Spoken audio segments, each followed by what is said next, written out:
Welcome to the 99 Podcast, a ministry of Crossroads Grace Community Church in Manteca, California. I'm Heather Mahoney, and I'm excited that you're joining us for Season 2 of the 99 Podcast. We hope it challenges you and creates a hunger to dive deeper into Scripture so you can know Jesus better.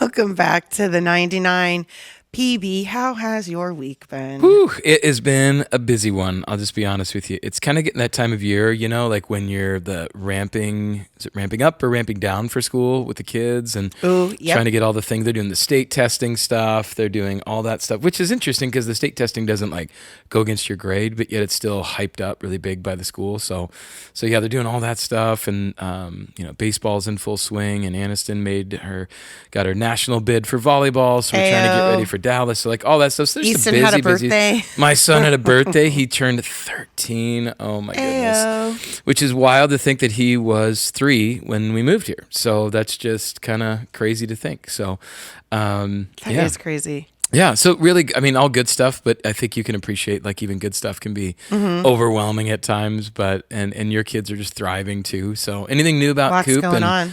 Coop and Peyton we should know about? Anything fun? I mean, Cooper turned 16 this year. Oof. Peyton's doing lots of gigs, writing music, so things have been good. Super talented kids, really talented. Thank you. We also had a lot going on at work. Yes, we did, a.k.a. the church. It was cool, though. The baptism celebration, I always particularly love that because if you ever get a chance to attend, sometimes even if you've been baptized, you might find yourself attending it because you brought your one or you had a family member get baptized, and to get to hear the stories is Well, and it's a class that after you get baptized, we just kind of celebrate and we give you next steps of what to do. And so we have some of our staff members and key volunteers that actually, what we call it, table host, basically. Yes, table host, exactly. And so we kind of guide people through questions and different things like that. But what's fun is, and I don't know about you, but I always love hearing their stories, but then also seeing them take next steps, which is always exciting to do. So, and you had a kind of fun table. And any cool stories from your table that stick out to you from your baptism stories? It was just really neat. There was a mom who got to help baptize her daughter, so that was really great. And mom and grandma came to the celebration. Oh, fun. There was a gal at my table who was celebrating like 10 years clean and sober, and she got clean and sober and immediately started Crossroads, attending Crossroads. And so her story was cool. Another gal of just what it meant for her friend to pour into her and every step of the way walk alongside her. It was just, and then I saw one gal, not at my table, but at Sean's table. When you attend the baptism class, actually, there's a cool gift for people who've been baptized, and you get a Bible with your name. Is it engraved and printed? I don't know the right. Like laser it. They burn it in. There you go. Burn it in. And awesome volunteer Kim does that. Give it up, Kim. I saw a lady look at it and just smile and hug it. Oh, and was so excited. Fun. And I just was like, oh, I love that she was just, it was like a continued celebration for her of a step she took. And then, of course, I know maybe Ken shared there, but can you kind of share about the Step 1 class that we're introducing? Sure. It's pretty new. I think you talked about it this weekend. But cool. I mean, the name hopefully gives it away. Pretty simple. It's your first step, a Step 1 class. Because we always are asking people, hey, we'd love to help you take your next step. We'd love to help you take your next step. And we just wanted to articulate what that first step would look like. And for us, it would be coming to this class to be able to hear a little bit more about what it means to, a little bit about the church, but more importantly about what is it? How do we take next steps? What does it look like to begin to discover Jesus, follow him, and then lead somebody to do the very same thing? And what I'm really excited about is that Step 1 class, and then even from the baptism celebration, it spins off into a brand new discipleship experience that we've got called the DFL Pathway. And it all circles around our mission statement is that we exist to lead everyone to discover Jesus and follow him fully. And the DFL Pathway stands for Discover and Follow and Lead. And so they are each of the words, discover, follow, and lead, have 3 classes that go with them. They're 3 weeks long. They are the second, third, and fourth Sundays of every month.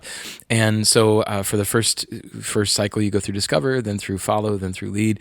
And we call them like kind of discipleship appetizers. You get a little bit of information from it, but the idea is that you're supposed to be able to understand this is the direction we're going, and then we help you take further steps. So DFL Pathway, going to be going. Hopefully we'll get all through our baptism people through it, and it's going to be really, really cool. So if you are interested in that, we'll put some information in the show notes below, and you can ask more questions. But your very first step, Step 1 class, jump in, be a part of that, and we'll get you rolling. We love ones around here. We're not Love 'em. talking numbers this week, don't worry, but we do love ones around here. And step one really does just help you grow Yeah. further in your walk with the Lord. You also will have the freedom and the privilege to sign up to those classes regardless of if you were just baptized. So Correct. if you're baptized a long time ago, if you're still investigating, Yep. we invite everyone to sign up for those classes. And you're not signing your life away for like a year. No. There's, I think, 3 classes for Discover, 3 for Follow, 3 Yeah. for Lead. So pretty cool. And then I think it connects you not just to resources, but to other people in the church. So It's so important. there's a lot of smart people I go to when I have questions, and some Yeah. of them are helping lead the classes. So it'll be cool for everyone Yeah. who's interested. Yeah. So if you are interested, if you know somebody that's interested, dive in, be a Yep. part of it. We'd love to help you. Per usual, it will be in the show notes below so you can figure out how to just connect that way. So check the links listed below the podcast. Hey, I love how we're always mixing it up. And I don't know why, but I love it so much when we swap worship during Yeah. the service. So this week we had Ryan and Brandy. So when sometimes we have one song up front and 3 or 4 in the back, and we got them this week with it, which probably has people maybe Yeah. walking in a little bit during the beginning of your message. Yeah, it's always fun to Sometimes. kind of see people with the, oh man, does he see me? And I do. I see every single one of you. No. He's lying. Yeah, I can't see more than 3 rows past. But yeah, I mean, just, Ryan and Brandy Cedillo, their heart for worship and just the simplicity of 2 singers and a piano just is really awesome. And what I love about them is that not only are they great singers and pianists, but they are actually just fantastic. They're a great couple. They love Jesus. They love parents. worshiping. They're great parents. And so I just love that they're a part of it. So hopefully, Ryan, Brandy, as you're listening to this, just be encouraged. We greatly really love you. But we also got a chance to start a new series, which is kind of We fun. did. Yeah. Yeah. Rare. This is a 4-week series. This week we got to just even start talking about what does it mean to be rare. And I'm sure I've talked about my weird foodness Yes. issues. Yeah. But I probably haven't had steak since I was 11 by choice. I know, which is shocking to some of you guys, but Yeah. I've definitely never had a rare steak. I like all of my meat kind of yearning for moisture, which is not normal.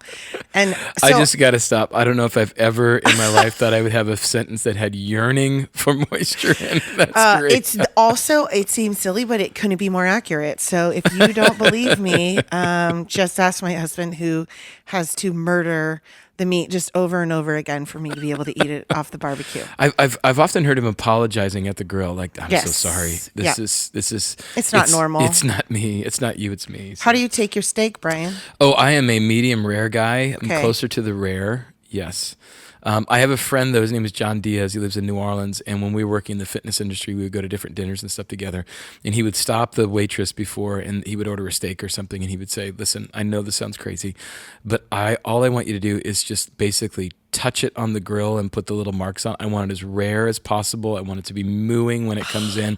He says, Gross. I want it so rare that you might get in trouble with your boss, but I promise you won't. Like, Where it's almost blue and not pink. yeah, the whole thing. And so John was he was wild, man. And I think that's how you're supposed yeah. to cook an ahi tuna steak, where you just like Maybe touch it so. on each side. Is that Yeah. accurate? I don't know.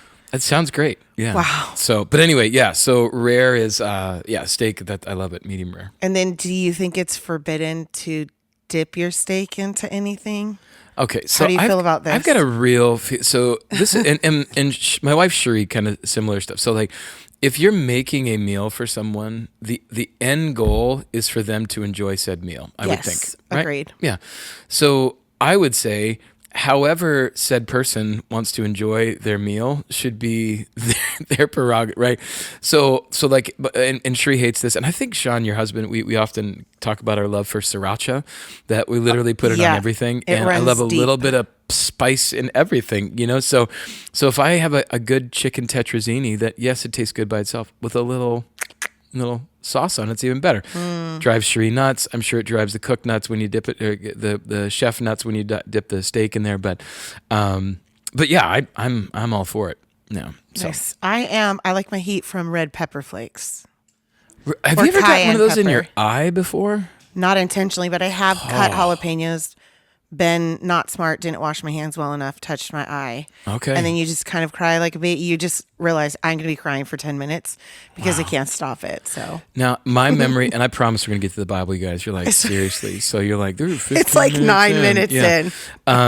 Rare steak and sriracha. So I used to get the red pepper flakes in my eye when I would go to Pizza Hut after I read enough books to be able to get a free personal pan for Book It. And I would somehow touch those little like shaker deals. And the next thing I know, I'm dying inside, but I had to eat because I've got my personal pan pizza for Book It. So I forgot about Book It, but yes, that was my jam. And we didn't have a lot of money when I was really little, so I saved. Like I was like, I'm reading the books that I don't like because I want the personal pan pizza. Exactly. And teachers, I love to read now. Okay, one last question before we do rare.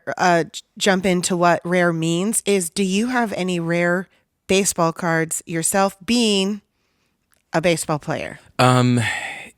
Am I bald? Yes, of course. Yeah, I've got some rare ones. Like so I'm a Reds fan, so I've got some rare, like Johnny Bench baseball cards. Johnny Bench is a Hall of Famer. I've got one of his rookie cards and some things like that. So, and then there's this great guy at church. I'll leave him nameless, but he's just been so kind and oftentimes will bring me rare autographed things in the church, and so I have an autographed picture of Pete Rose, and he's just awesome. He knows who he is, but I super appreciate it.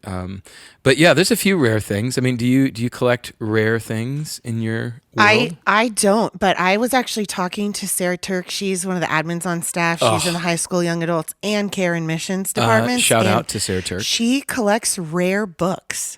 And that'd be pretty cool. So her husband knew her well enough for her first date that he got her this rare edition. I'm just going to butcher the name, Madame de Pompadour.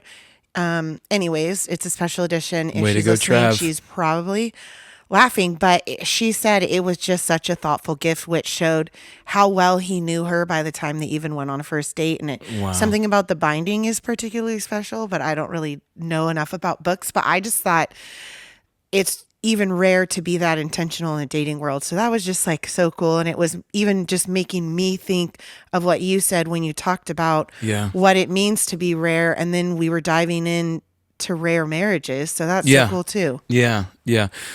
So being rare, I think all of us like to discover rare things. So if you find a coin and you're like, oh my goodness, this is a rare coin I never found. Like you're not like, I wish I wouldn't. You're like, oh, that's pretty cool. Or, an autograph here or there. But what you quickly realize is that it's, number one, it's very valuable. You can't find it all that easy. It's obscure.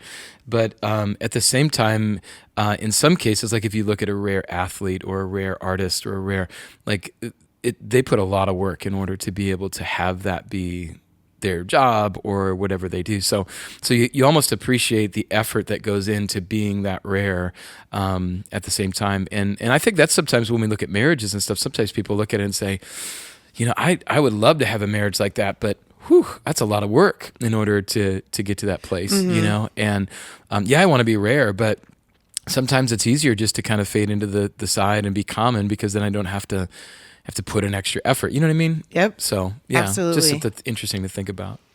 Hey, we also, we didn't get to talk about it in your message, but there's definitely some rare, maybe, dare I say, obscure Bible characters throughout the Bible. Would you be up for sharing a few? I know I shot you that question yesterday to let you know I wanted to ask it today. Yeah. Since we've talked about obscure and yearning for moisture, so I think we should definitely. Why stop now? Why stop now? But yeah, you could go on and on. And what I love about the Bible, especially if you take your time reading through it, is that all of a sudden every now and again you'll bump into somebody you're like, I didn't know about that guy, or I didn't know about that girl. And I think of, like, for instance, Deborah in the Old Testament, how she was this mighty warrior that led Israel in a huge time of need, and led people into battle, and that people came to her for advice on virtually everything, and it was just really cool. So Deborah is one of my favorite, and Naaman, he's a successful Syrian commander. He had leprosy, which is terrible, and Wow. needed a cure for it. And sure enough, a prophet by the name of Elisha gave him a formula in which to do that, which was to dip in this certain location 7 different times, and as he came out, he would be healed. And he actually didn't like that they had given him that suggestion because it seemed to be too easy. But the people came up, one of his servant girls said, "Hey, by the way, you should probably listen to him if you want to get well." And so so he does it, and it's so crazy. So King Naaman, Jabez is this one just mentioned just a couple of times, but.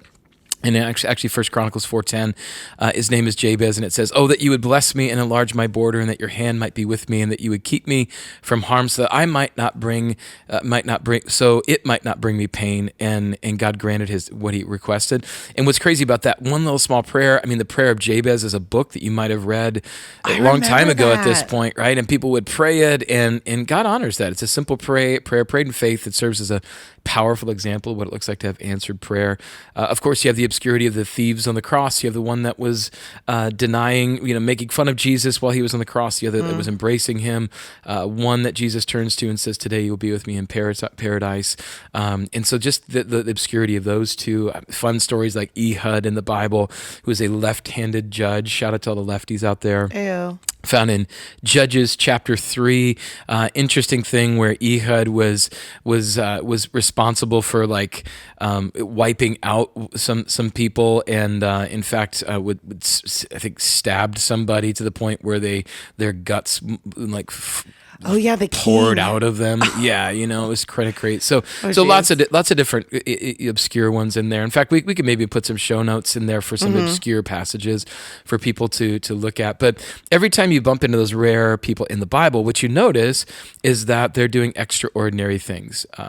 They're doing things that make them stand out in the midst of their time. And what I love about nearly all of them is that they all are an example of faithfulness in God in their life. And I just think that's a beautiful thing for us to consider as we look at our world that is very common, that there's a lot of people that are doing the same thing all the time. That to be rare and stand out for him is a beautiful thing for us to be able to embrace and understand that that's what God wants us to do. We are to be set apart. We are to be holy as he is holy. And even though that might seem heavy, when you trust Jesus and have your strength in him, you can do all things through Christ who gives you strength, as Paul tells us in Philippians 4, but that you also can stand out in the midst of a very common world and be rare. Oh, totally. Hey, you shared John 15:9. I'm going to read it here in a minute. Is this just for this message, or is this for all 4 weeks of rare? Oh, this is the John 15:19 is the whole enchilada. That's our sweet. founding verse. Yep. Okay, I love it. And it reads, "If you belong to the world, it would love you at its own.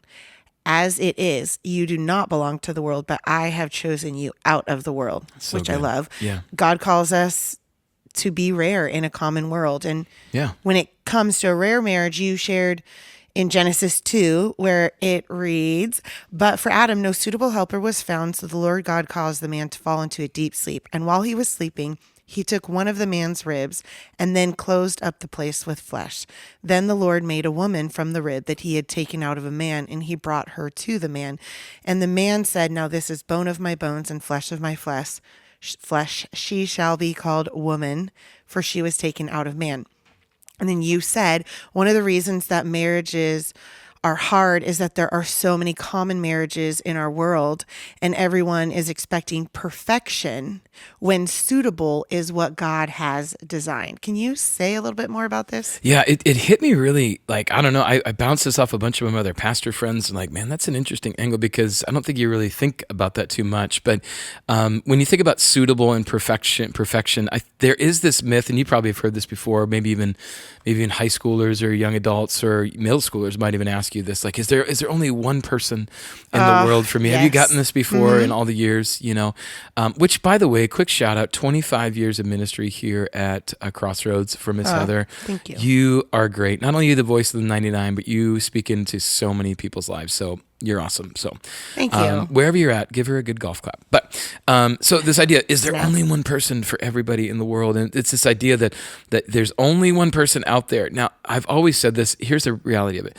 the whole thing gets screwed up if just one person marries the wrong person, because the stagger 100%. gets thrown off. So unless there is if we're batting 1,000, which the divorce rate tells us that we're not, there is, I think there is no such thing as perfect people, but I do think that there are such things as maybe perfect fits or the right fit for people.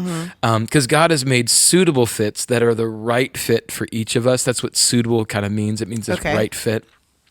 Which is why we need to be so selective on who we choose to date, who we choose to court, who we choose to ultimately marry. You and I both know lots of people that we've talked to that we look at them and say, I don't know if this is the right person for you to be dating right now, or pump the brakes, or slow down, or don't get engaged so quickly, or all the different things that we've had over the years. And it's just because I think you need to make sure that you have a suitable right fit for the person that you're gonna marry. We need to make sure we have the right standard by which we measure somebody against, and that standard can't be perfection, by the way, too. So we need to measure them against godly standards. So what are some things like that? But do they love Jesus? Man, number one, if you're not dating somebody, if you're not marrying somebody that loves Jesus, you just need to know that you are going headlong into a very, very difficult relationship for so many different reasons. So I think you need to know, do they love Jesus? Do they want the same things in life? I mean, these are critical questions I think you should ask. Do you want to have kids? Do you want to live in the same place that I want to live? Do you all these like practical questions you can ask. Do you want the same things in life? Do they have the same moral compass? Do they believe the same things as you? Do you have a differing view on political things or whatever it may be? Do they have a general connection with each other about like life? Like, do you enjoy the same things? Do you like going to different places? There's some people that say, well, gosh, I hate Christian music, and there's other like I love Christian music. Well, to put those two people together, that could be a little bit of a bone of contention, but it doesn't have to match up 100%. But you at least need to know. So now I would say this: God's not saying put a bunch of names in a hat and just grab one out. Like, poof, look at this, I got this person. But He's also not saying nitpick every flaw in them. Like, make sure everything on your list of a perfect mate is checked off.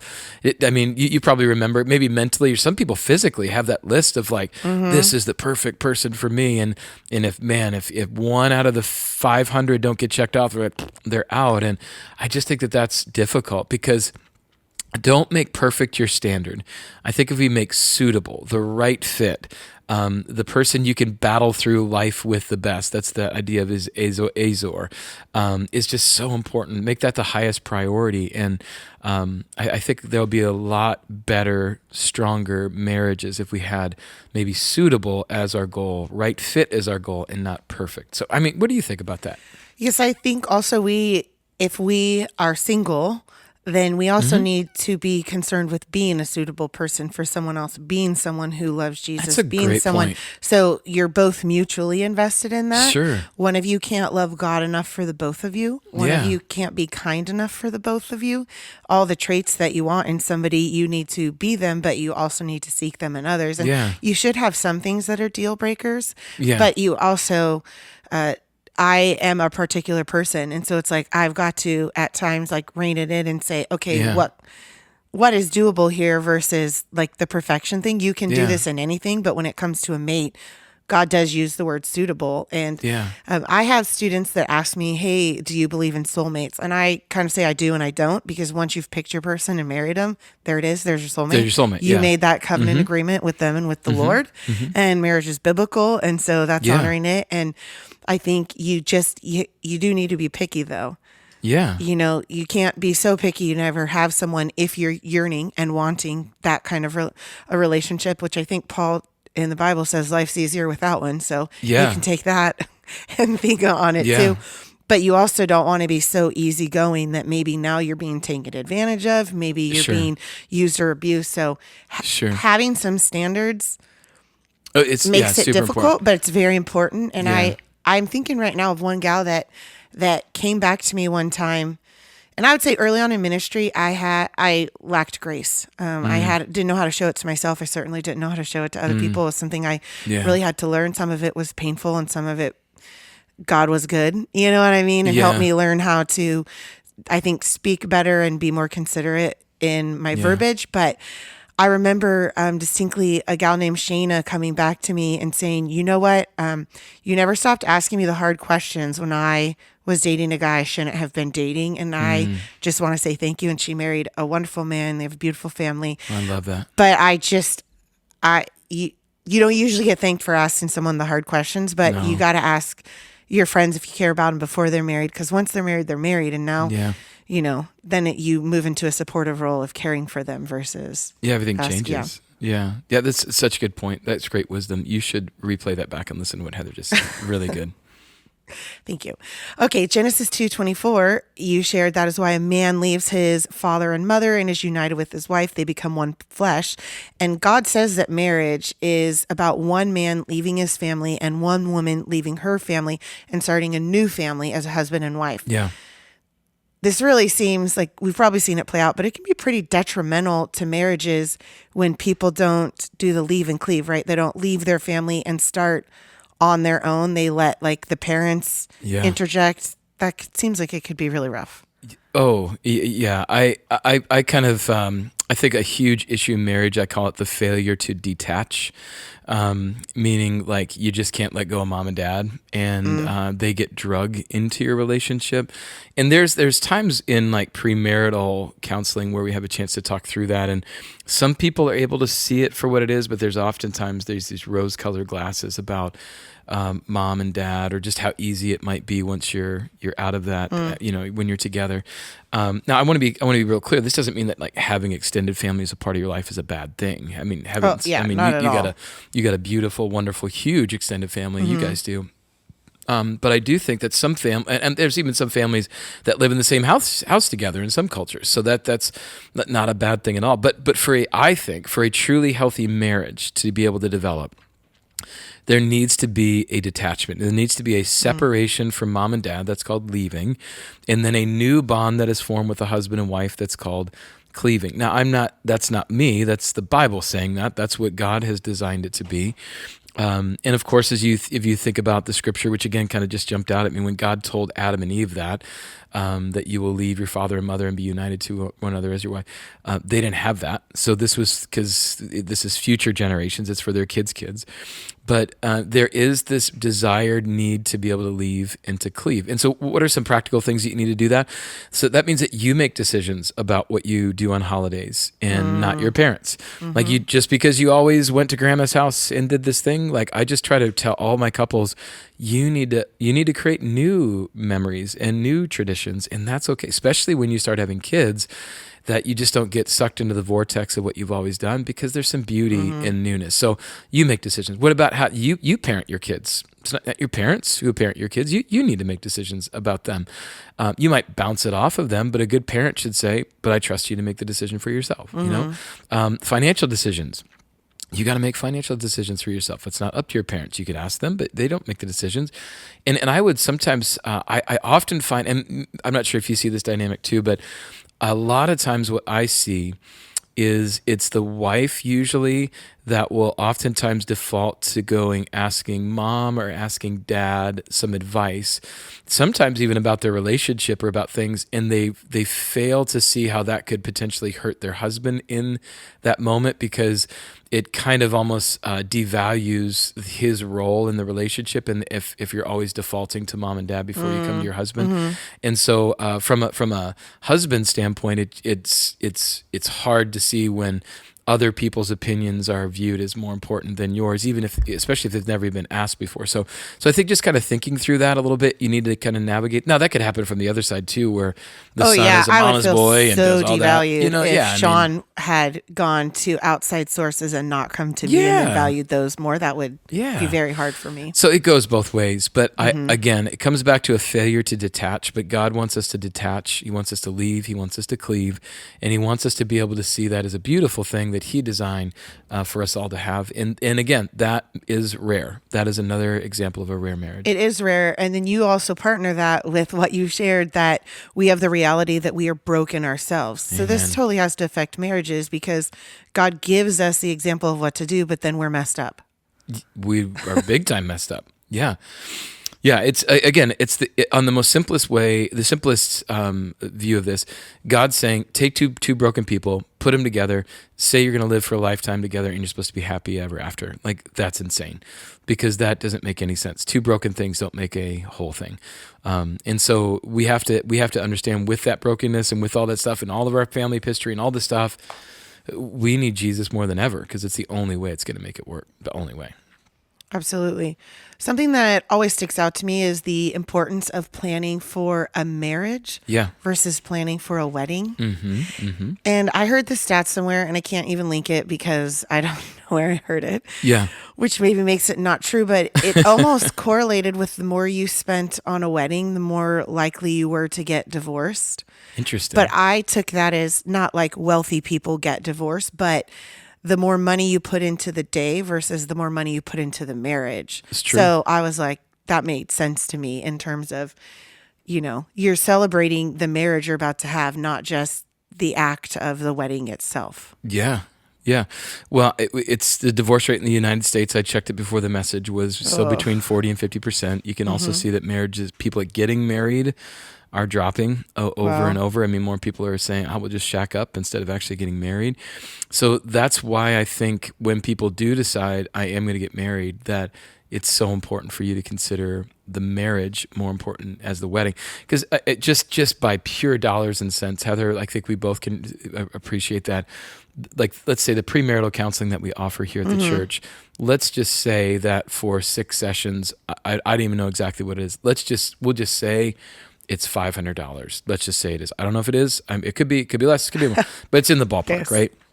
The average wedding is well over like $5,000 to $6,000, sometimes $10,000. And so if you put those on the scale, you're saying my wedding is worth more financially than preparing for my marriage. And so like what are we doing? That's like buying a brand new car, but choosing an engine that is not fit for it, or not even like ready to, you know what I mean? Like we're missing the main thing and not making the main thing the main thing. So that's why I say this, the premarital counseling is so important. And I actually tell my couples this, and I tell it with a smile on my face, but I actually tell them, I could care less about your wedding because I care a great deal about your marriage. Because weddings are parties. They're fun parties. Don't get me wrong. Lots of things. You get the chicken dance and all the cut and the smushing of the cake and all the things. But if you want a party, just fly to Vegas, have Elvis do it, have a wedding. It's a lot cheaper and it's a lot faster. Go for it. But if you want a marriage, it's going to take time. It's going to take dedication. It's going to take the long haul, which is why everyone should have way more planning about the marriage than they have about their wedding. And it's why I just am baffled, and I'm sure you can appreciate it, Sean could appreciate it, that I'm baffled when couples don't take premarital counseling seriously, and then they're surprised later when things get hard. And I'm like, what are we doing? It's because if we want rare marriages, we need to have rare engagements. If we want to have rare marriages, we need to have rare dating. If we want to have rare marriages, we have to have rare marital checkups throughout the time. Like rare Christians. you gotta do it, you know? So I think those are, sometimes we are reactive when it comes to our marriages instead of proactive. We get into the marriage and we say, oh my goodness, now I need to fix something.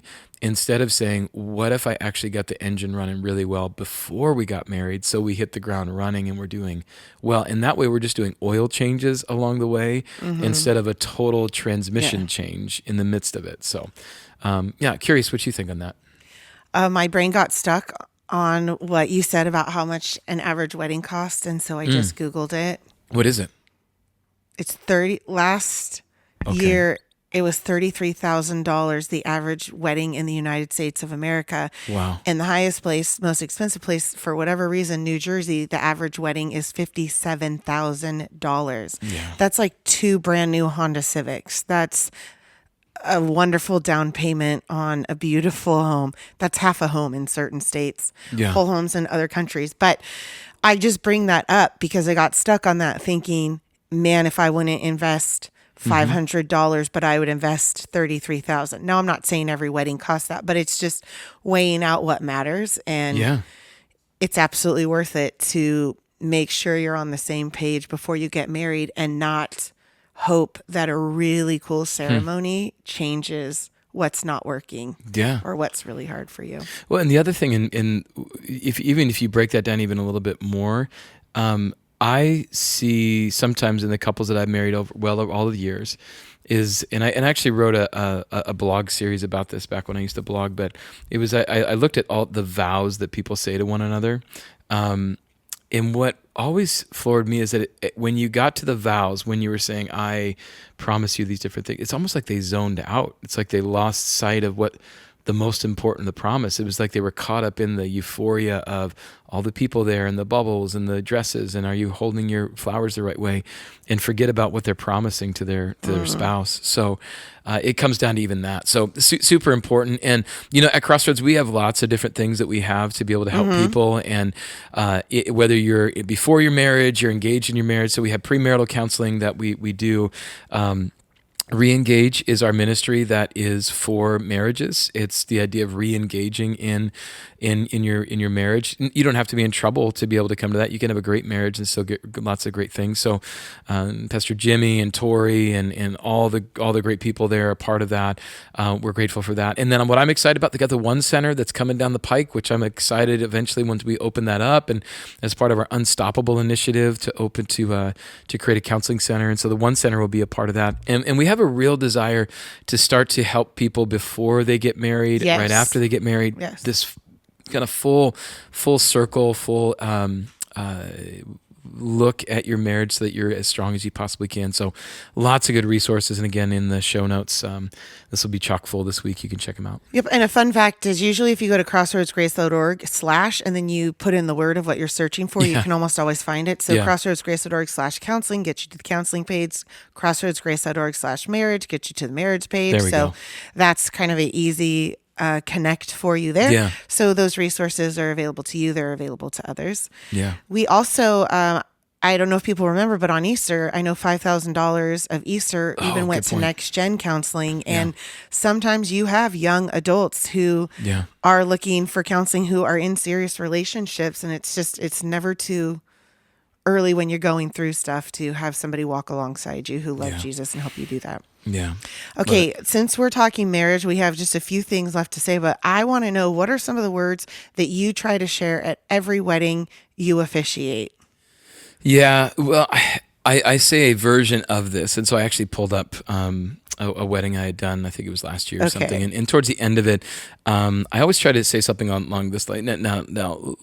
Now let me burst your bubble a little bit. You're in the middle of the wedding. Now you have to remind yourself that everybody's beautiful and everybody's perfect. But so let me burst your bubble a little bit. You're going to fail each other. If I use you and Sean, I'm going to say, Heather, even though Sean looks on point right now, he's so handsome. At some point, he's going to fail you. And then Sean, even though Heather is your perfect image of beauty right now, and you can't imagine her being anything but perfect forever, at some point she's going to fail you. And I'd make jokes about sweatpants and hogging the remote and all that stuff. But I say this is going to happen because we're not perfect and we're all going to make mistakes. And I usually reference 1 Corinthians that when Paul says in 1 Corinthians that love will not fail, he's not telling you to be perfect, but he's bringing you back to who is, and that's Jesus. That is the source of our love. Jesus is who will never fail you because it's his love that's given for you when he died on the cross for your sins and set you free from imperfection. And then in exchange for your imperfection, our failures, he gave you the perfection instead. And this is how love will never fail, because Jesus will never fail. So we'll talk about the couple and to kind of talk to them about how you treat each other is so important with humility, peace, and forgiveness, and that if you speak truth to protect one another, be trusting and never get up on each other, that's the prayer that I have for your marriage that has deep roots, and that's where you find your greatest joy, and that's where you'll find what true love looks like. So just really bringing people back to what we're talking about, that you can be rare, not just because you might be super good looking and you're rare in that case, but more like you're rare in the way that you live your life, in the way you have a marriage. And I always try to remind people that they are going to be an example to all the people that come to weddings. Like we see all these people that come. Wouldn't it be great for you to be a light for them that came and say, man, I remember that wedding and I remember what they did, and I'd love to see where they're at right now. So was there anything that stuck out at you at weddings that you've been to that pastors have done or in ceremonies? Yeah, I think Sean, when he officiates, always likes to share about deference, making what's important to them important to you, which I think is rare, not just for marriage, but for any relationship you have. You've got to care about what matters to the other person. That's good. It doesn't have to be the same level of care. You don't have to become obsessed with a certain musical artist or a certain Yeah, TV sure. show, but to understand that this thing is important to them, or this hobby or this book, whatever it is, it's just making them important. But what I really like is that you said, hey, it comes back to Jesus. It's not Yeah. your love will never be failed. It's like Jesus's love will never fail you. So coming back to the source of it all, Yeah. versus thinking life's about to be a fairy tale, Yeah. and you're just on an uphill climb until Yeah. heaven. Yeah. Yeah. It's Good not like stuff. that. Good stuff. It's not like up. That's correct. Yeah. All right. We before we kind of come to conclusion and your 4 points, which I loved, which acronym rare, Hero. I wanted to touch on Ephesians 5. 25 through 33, it says, in the same way, husbands ought to love their wives as they love their own bodies.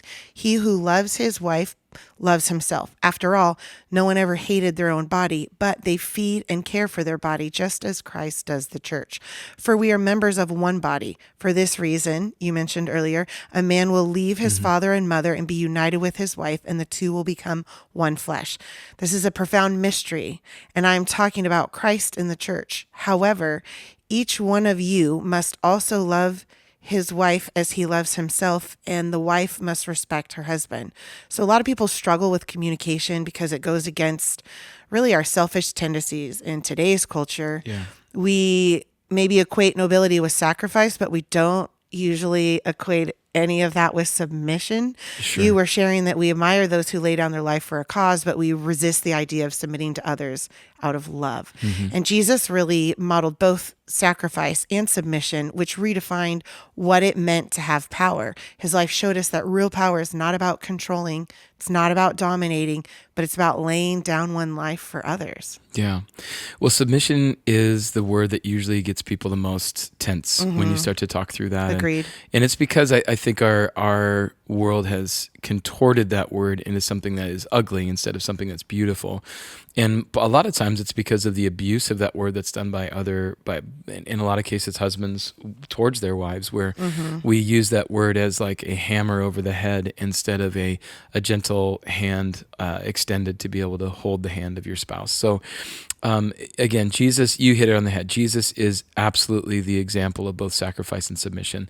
And if we're able to see where if we're able to model our lives after him and see how he did both of those, I think it becomes number one more important for those that are asking others to submit, that you need to reflect that love of Jesus the same, and for those that are choosing to submit, that you would reflect the same love of Jesus. That's why we always forget the first part of that those verses in chapter 5 of Ephesians. As it says, submit to one another out of reverence for Christ, that there is a mutual submission to Jesus that takes place. Yes. That it isn't, and we always skip that verse, and we love to get to the next one where it says, wives, submit to your husbands. But you have to have the first one before you have the second one. Like, you both have to submit to the authority and the love of Christ. And because of that, then you're living a rare life on your own that then is reflected in your relationships. And so if we treat each other with love and care like Jesus treated us with love and care, then it's easy to submit to that. Whereas it's much more difficult if we're just like domineering with it and say, you must. Nobody wants to do that. I wouldn't want to do that. And so the Agreed. reality for us all is that we just need to be more like Jesus. And if we do that and reflect that in all areas of our life and are obedient to him, then I think we can understand the fullness of what it means. Oh, yeah. I'm also thinking, too, where it's talking about respect and you want Yeah. others to respect you, but is it also not on me to be someone worthy of respect? Right. And not yeah. just say it, but live Yeah. it in a way that allows for it not to be a hammer over someone's head Yeah. to have to respect you. Because it's really hard to trust or work under people that you don't respect. That's pretty Yeah. difficult, but Yeah. God's asking you to do that and to submit to one another in a marriage. So we should be equally concerned with being a wonderful partner as having a wonderful partner. It's both Yeah. and, I think, not either or. Well, and I want to actually bring it all the way back to, you said something about if you're single out there, and so maybe some people are out there, you're thinking of that. And you mentioned dating, and I think it was Andy Stanley that had said, are you the type of person that the person that you want to date would want to date, kind of idea? Like, are you okay. preparing yourself? Are you the type of person that the person that you want to date would want to date? And I would say the exact same thing. Like, are you the type of person that is someone would want to submit to because of the way that you are submitting to Christ, or the way that you're living your life. Because you can't just you can't just demand. It's like declaring bankruptcy from The Office when he says like, "I declare bankrupt." Michael, it doesn't really count just because you say it out loud. You can't just say submit and have them just wilt in your arms and be so excited about that. No, you have to earn that right to have them want to submit to you because of the fact that you love Jesus, that you love them, that you love your family, that you're going to choose the best thing that is for your family or for that situation, even if that reason or idea comes from outside of you or comes from your wife or your kids. So there's a lot of that comes into play. Like, you have to be the type of person that somebody would want to submit to, and it starts by wanting to submit to Jesus. Towards the end of your message, after you had finished talking about Ephesians and finished some of those verses, you introduced a letter writing exercise. Yeah. We had an opportunity for us to spend a few minutes and write a letter to your spouse. And so you could ask, like, what do you hope that maybe comes from that? Well, my hope is that there's something pretty powerful about when you write something down that takes it from stuck in your brain to then on paper, and you can even like look at it and review it. It's even more powerful than when you type it on the computer, because nowadays we have ChatGPT that could write something for you, or you could even, as I start typing in Google, sometimes when I'm writing my sermons, it'll try to finish my sentences. And one day I'm gonna have Google be a follower of Jesus. I'm gonna save Google, but what I really hope from that spouse letter writing is that you'd share it with your spouse or your future spouse, or in some cases maybe there's a spouse that passed away. Like, I don't know what that looks like for finality with there, but to be able to express your love for them, that you want to have a rare marriage, that you had a rare marriage. And your commitment to them and your love for them. Because as we look at what it looks like to be rare, again, we kind of did the acronym. So a rare marriage, R is to rest on God's foundation. A is to address each other's strengths and weaknesses. R is to resist abusing love. And E is to endure hardship well. If you strive to have that sort of relationship and that sort of marriage, you will be rare. And it will be awesome to see. Won't be easy, but it certainly will be one that people will want to look at. And perhaps in those letters, maybe there was a desire for couples to want that in their lives too. Oh yeah, or yep. I like how you mentioned the single people too, because you're a whole person, married or not, and part of that is being rare in your friendships, maybe being rare in your relationships, even if you don't have a romantic partner at this time that you're considering that with. So I love that. That's a really good point. Yeah. Also, we have 3 more weeks of Rare. Yes, we do. So what do you have up for us next week? Well, because next it's not week, on marriage. I know, stretch out. We're going to be doing Rare Parenting. What does it look like to be a parent that is rare in a world that is very common? So, and again, I would encourage those of you that even if you don't have kids, you're not married, maybe someday you will, if God provides for that. But then also, there are some great takeaways from this that either you can prepare yourself for when you are in a family, or when you have the opportunity to speak into the life of someone that's younger than you. There's going to be some good stuff. So don't miss week 2. It's also Mother's Day, so let's not forget about the moms out there. Which is how it was easy to land parenting there, because you have 2 more topics coming that really aren't family and relational. I mean, I guess they're relationally because we're living life in relationship with others, but they're not in the venue or the avenue of marriages and having kids. So. Rare leadership, rare decision making. Those are going to be the final 2, so you won't want to miss those. I'm looking forward to it. Yes. Thanks for doing this, Heather. And again, and thanks to our listeners. Happy 25 years, Thank Heather. you. And to all of our 99 listeners. Oh, by the way, Heather and I are enjoying, you can't see this right now, a new flavor of LaCroix. We love sparkling water. We have an affinity for this. Yes. And the newest one is called Sunshine. Yes. So Heather and I currently right now are drinking Sunshine. We are drinking the Sunshine, and I hope you're thirsty and go get yourself one now too. Enjoy your sparkling water. Enjoy your week. I can't wait for next week of Rare Parenting, and tag, you are it. Thank you for joining us today. We hope to see you next weekend at Crossroads on campus or online for one of our 4 weekend services. To view our service times, make sure you check out our website at crossroadsgrace.org. Tag, you're it.